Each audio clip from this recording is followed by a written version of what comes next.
I'm Dr. Vanita Rattan. I'm a doctor, but I'm also a cosmetic formulator specifically for skin of color. So today's video is all about the ordinary and doing a skincare routine specifically for those in their 20s. So through the decades, our skin changes. When we're in our teenage years, we have more sebum, you have more acne. Melasma is not such a big problem, but you do tend to get pigmentation from spots. In your 20s, sometimes sebum tends to reduce. However, you may still have acne in your 20s, and by your late 20s, you might start getting fine lines and early sun damage. From your 30s, you tend to have less acne, but actually you have more melasma, more pigmentation from sun damage, which tends to take place in this area.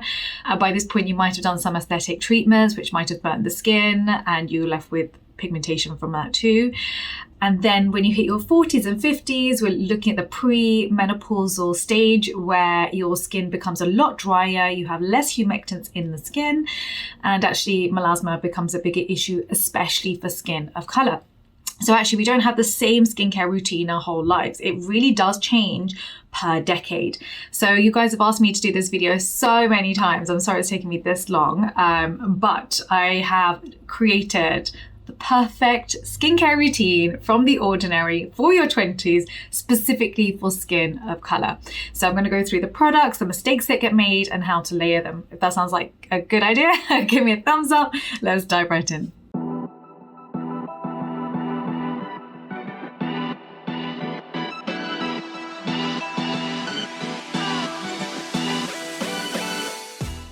Right, so in your 20s, you may still have sebum and it may not be under control, so you may still have acne. But also you start to lose 1% collagen every year from 21 years old onwards. So your peak skin really is at 21, so make sure you have a good party for 21st. You have to just maintain collagen and do what you can to try and boost it. So peak skin does tend to happen at 21. So the other main issue is obviously pigmentation, especially if you live in a hot area and you haven't been wearing sunscreen for 2 decades. You may well start seeing sunspots. Those little cute freckles that are happening on the cheekbones are not cute freckles. Those are early signs of sun damage, that you haven't protected your skin enough using your SPF 50. Dr. V, what are the key actives that we need for our skincare routine? Because you might not have access to the ordinary. I'm sure most of you do around the world, but let me go through the key actives that you really want. You want to start off with your niacinamide. That's good for sebum control, for pigmentation, and for PIE, those red marks that happen after acne. You want to have salicylic acid if you still have acne. You want to be using antioxidants to mop up any free radicals. So any inflammation of the skin, including UV hitting the skin, triggers free radicals. Free radicals are nasty things. They damage the collagen in your skin and they lead to premature aging. So antioxidants, really from your 20s, you should all be wearing antioxidants. In your late 20s to early 30s, that's when you would start your collagen stimulating ingredients. You also want to be wearing your tyrosinase inhibitors. Those are ingredients that basically calm down the melanocyte that's overproducing melanin. So that cell that is called melanocyte. It produces the pigment melanin. Once you've triggered that cell, it produces hyperpigmentation. And that can happen from dark spots after you've had your acne, or it can happen from sun damage, for example. So any form of inflammation can trigger those melanocytes and lead to a dark spot. To treat the dark spots, we need to use tyrosinase inhibitors. And last but not least, you of course need your sunscreen. Sunscreen really is key. From 6 months old onwards, everyone should be wearing SPF 50. It's not optional. It's not something you wear just in the summer. It's not something that you wear if you're only going out. Literally right now, I'm wearing my Cera-Pep moisturizer because for me, I need ceramides, peptides. And I'm also using Inzincable right now. So under my makeup, I'm wearing the Dr. V Inzincable Mineral Sunscreen for skin of color, and I do feel like it gives me a dewy finish under my foundation, or you can wear it on its own. Whichever sunscreen you choose is fine, but make sure that you're wearing it religiously without fail. You should have 2, one in your makeup drawer and one in your handbag to reapply throughout the day. So let's now get into the routine. So AM and PM are 2 different routines. You actually need different products Some are suitable and needed during the day, and some are better to work at night.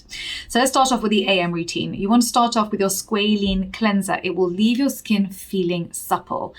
So Squalane is skin identical, and it helps to hold water in the top layer of skin. The biggest mistake people make when they wash their face is they overstrip their face becomes sensitive, and then any other active you put on top is going to burn the skin and irritate the skin. So you want to make sure that whatever cleanser you use is hydrating to the skin and soothing to the skin. So I do love the Squalane cleanser. If you have oily skin, however, this would not be the best cleanser for you. I would opt for a BHA cleanser, so a salicylic acid cleanser. There are very few on the market, surprisingly. I don't really know why. There's a good one from the Inky list, because what it does is basically helps unclog pores. I've got one coming out with our Dr. V acne range early next year, and that will basically treat dark marks and red marks and the acne in the whole salicylic acid cleanser. Because really, for us, that is the main problem. But from The Ordinary, they don't have a BHA cleanser, so I would use the Squalane cleanser. The second product I'd apply to the skin is your niacinamide, your 10% niacinamide. Niacinamide is a fantastic ingredient, and really all of us should be using it. It has multiple benefits, and I love these superhero ingredients that basically do everything and are safe for skin of color. Niacinamide is one of them. So niacinamide does multiple things. It controls sebum, which is great for oily skin. It helps to repair your skin barrier, which is great for all ages, especially sensitive skin. It helps with pigmentation. It actually helps reduce the amount of pigment parcels passing from the melanocyte to the surrounding skin cells, which is brilliant too. So it's great for multiple different things, and also helps with PIE, those red marks that happen after acne. They tend to happen more in Caucasian skin, but they can also happen in skin of color. Generally, most clinical studies for niacinamide have actually been done in the 2 to 5% range. However, they don't have a 2 to 5% range for The Ordinary, so I would just opt for the 10%. If you find you're reacting to 10% niacinamide, can you write it down below? I react to 10% niacinamide, because the trials were really done in that 2 to 5% range where there were minimal irritation.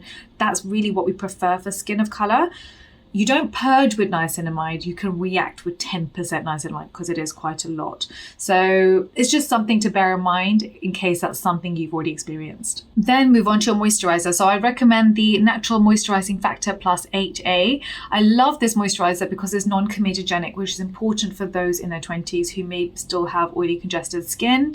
I'm happy if you choose this moisturizer morning and night. It really is one of their top products that I would recommend from The Ordinary. Then really you need to be wearing your SPF 50. From The Ordinary, they don't have an SPF 50. For skin of color, there are a few criteria I have when you choose your SPF 50. I prefer mineral over chemical because it doesn't enter the bloodstream, which is why during pregnancy we recommend mineral sunscreens. And for my children, I'd also use mineral sunscreens as opposed to chemical, but that's my preference. There are no long-term studies on any effects that can happen with chemical sunscreens, and it could be perfectly fine. It's just that's my preference. Anti-inflammatory, so that's when you're dealing with 17% zinc oxide, for example, anyone with sensitive skin is not going to feel the irritation from using a mineral sunscreen. And I also like the fact it's antimicrobial, which is great for those who are suffering with acne. And the problem is that the white cast situation is a problem, and so often people might buy a mineral sunscreen and not use it because of the white cast, and then it's just a total waste of money. So if that's the case, then buy a chemical sunscreen, because it actually does blend better for skin of color. And I obviously struggled myself, so that's the reason I formulated Inzincable. So Inzincable is 100% mineral, SPF 50 for skin of color, maximum UVA protection too, so PA with 4+S, plus I included MelaShield. So MelaShield technology is a trademark technology to reduce hyperpigmentation for skin of color. So it really was designed for skin of color because it has no white cast, as you can see, and no flashback from the camera, especially if you're like me and you do a lot of filming. Write down below your favorite sunscreens, whether it's mineral or chemical, that blends well for skin of color, because I think it'd be very helpful for the rest of us to see which sunscreens everyone's wearing. This is one of our biggest issues, is finding a great sunscreen that works well under makeup, that doesn't give you flashback, that has no white cast. it is a tricky one to find. So do write below whichever brands that you love. I think it's great for us to share. The other brilliant place for us to do this actually is in our private Facebook group. So if you haven't joined, please make sure you join. It is called Dr. V Sock Family, as a Dr. V Skin of Color family, and it's a safe place for us to basically discuss ingredients, products, our skin, our journey, without feeling embarrassed of what other people might be thinking, because I promise you we're all going through the same skin issues. In the evening, when you come back from school or work or whatever you've been doing, often, of course, you've got your sunscreen on, but you may also have makeup on. And so you want a lipid-loving cleanser to melt all the oil away from your skin. So I really do like their Squalane cleanser for this. It is good at breaking down makeup, and then you rinse it away and your skin feels supple. That is really the ideal for us. The reason why it's important to cleanse properly is if you use a makeup wipe, you're just moving makeup around the face, you've got irritants on the actual makeup wipe itself, and that can damage the skin barrier. Plus, you're not actually washing away any grime. It's still stuck and clogged in your pores, which can lead to breakouts. So especially in your teenage years and your 20s, you should not be wearing makeup wipes. I think it just feels very satisfying thinking, oh, I've taken it off. It looks like it's been removed and it looks like it's on the wipe. So automatically you feel like it's working and it's convenient. But actually you can't, if you looked at your skin under a microscope, you'd realize actually your skin is still dirty and you're not going to even have any actives being able to penetrate the skin because all your pores are clogged up.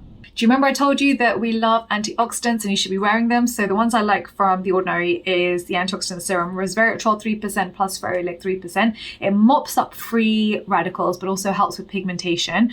Or I like the ethylated ascorbic acid 15%, and that helps to brighten the skin also and mop up free radicals. The only thing I would say about these formulas from The Ordinary is antioxidants are very unstable. They become oxygenated in oxygen. They break down very quickly.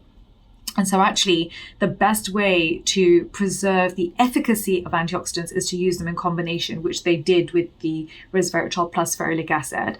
But also ideally you want it in an airless opaque pump so that no oxygen is actually around this antioxidant and no light can hit it and break it down. So this is why actually I prefer, for example, Paula's Choice does a better job with their antioxidant serums because the packaging is right. Environ does another good antioxidant serum that is packaged correctly. And of course, we have the Dr. V antioxidant serum, which I've also put into an airless pump for you. Now, if you're still getting breakouts in your 20s, then I love their salicylic acid mask, the clay mask, to use once a week. What it basically does is it mops up excess sebum, it penetrates into the pore and exfoliates it. So basically unclogs it. The thing to note is with any form of acid, any form of exfoliation, your skin is going to be more sensitive the next day to UV. So you need to be even more obsessive with your sunscreen the next day. But it's a fantastic product. I use it myself. I use it the week before my period because I know I am prone to getting a spot the week before my period. And so honestly, I changed my routine. I have a period routine literally for the week before, and then I have my anti-aging, anti-pigmentation routine the rest of the month. And following this, make sure you hydrate, especially after the mask. So you could use the mask once a week, or you could use their salicylic acid serum and play it by ear based on how oily your skin is. Followed by the natural moisturizing factor plus hyaluronic acid. Again, it's great to hydrate the skin and lock in all those great ingredients. If you feel like you need a fattier moisturizer, so say your skin is quite dry and not actually on the oily side, then you're going to need more of an occlusive moisturizer. So my favorite would be Cetraben, CeraVe, or of course Cera-Pep. So this is the one that I use. So this is from the Dr. V range, and the link is down below as well. Okay, so make sure you do join our private Facebook group called Dr. VSOC Family, and it's an amazing place just to show your photos, show your skincare journeys, and help each other. You can also follow us on Instagram, which is Dr. Vanita Rattan and Skincare by Dr. V. I'm also on TikTok, Dr. Vanita Rattan. And also don't forget to download your free guide for Skin of Color down below. I'm actually making you a brand new guide with all new information, with up-to-date products and routines. So if you find that that's something that you need, then please do download it. It's completely free. I'm in the comment section for 1 hour at the launch of every single video, so please hit that notification bell so you know to be here to ask me your questions. And any other videos you want me to make, can you write it down below too. Bye.